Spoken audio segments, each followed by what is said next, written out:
You want some popcorn? Maybe. You know, my history teacher always said life's like a box of popcorn. You never know which one's gonna pop. Is this your first time to Virden? Yeah. You know, there was a battle here once. Really? 13 people died. Wow. It was between the Virden miners and the Chicago Virden Coal Company. You know, the railroad tracks are still right over there where it all happened. Wow. You want to go see it? Yeah. All right.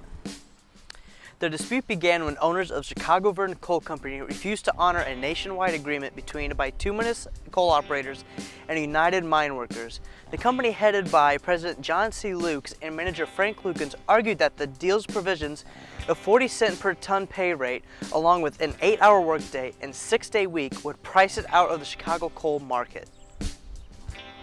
So here we are at the railroad tracks in Virden. These railroad tracks are actually in the same spot as they were in 1898. And in this area right here was the Chicago Alton Depot. Now, the Chicago Alton Depot was a train station at the time for Virden. Now, at this train station, it was made into a stockade by the Chicago Virden Coal Company. This stockade had 34 stockade houses and housed around 300 people. Now, the miners witnessed Springfield rifles and Winchesters being brought into the stockade, which made them worry. Now, one of the things that really set them off was in October, they witnessed stationary guns being set up at each perimeter. This is the original location of the battle. Miners were fired at from the train and the towers from the stockade.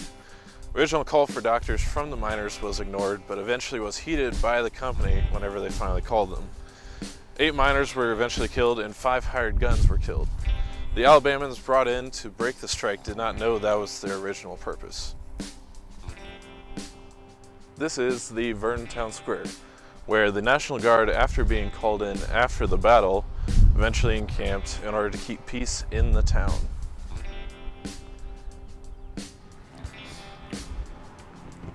You know, now that we learned about the battle and saw where it all happened, do you want to go see where the miners are buried in the memorial for them? Yes, I do. Okay, let's go. So here we are at the Mother Jones Memorial. The reason we came here is because a lot of the miners are memorialized here with Mother Jones, because Mother Jones was an advocate for the miner strikes and was a very strong advocate for them. Now, some of the miners are buried here in this cemetery in Mount Olive, while the other miners are buried in their towns. Now, the reason some are buried here is because a lot of the towns didn't feel comfortable with the Union strikers who were in a war being buried in their towns, so they brought them here. So what'd you think of Virden? Pretty amazing. You know, I always like hearing the story and, you know, going through what happened and, you know, why it happened. It's important to remember why it happened. They fought for living pay and living wages so they could have a good life. And then we need to remember that today as we go through our lives. Sure do. They died for manhood's right. They fought and won the struggle. They perished in the fight. They never knew the blessing of the cause they died to save. But the final of their struggle was the dark and yawning grave.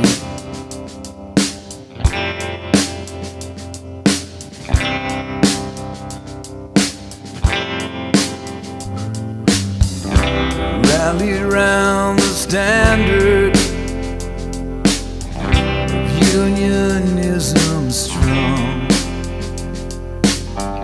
They strove by peaceful methods to remedy the wrong. They asked for living wages. They sought but to be free. Would the tyrants grant it? Would they grind their feet?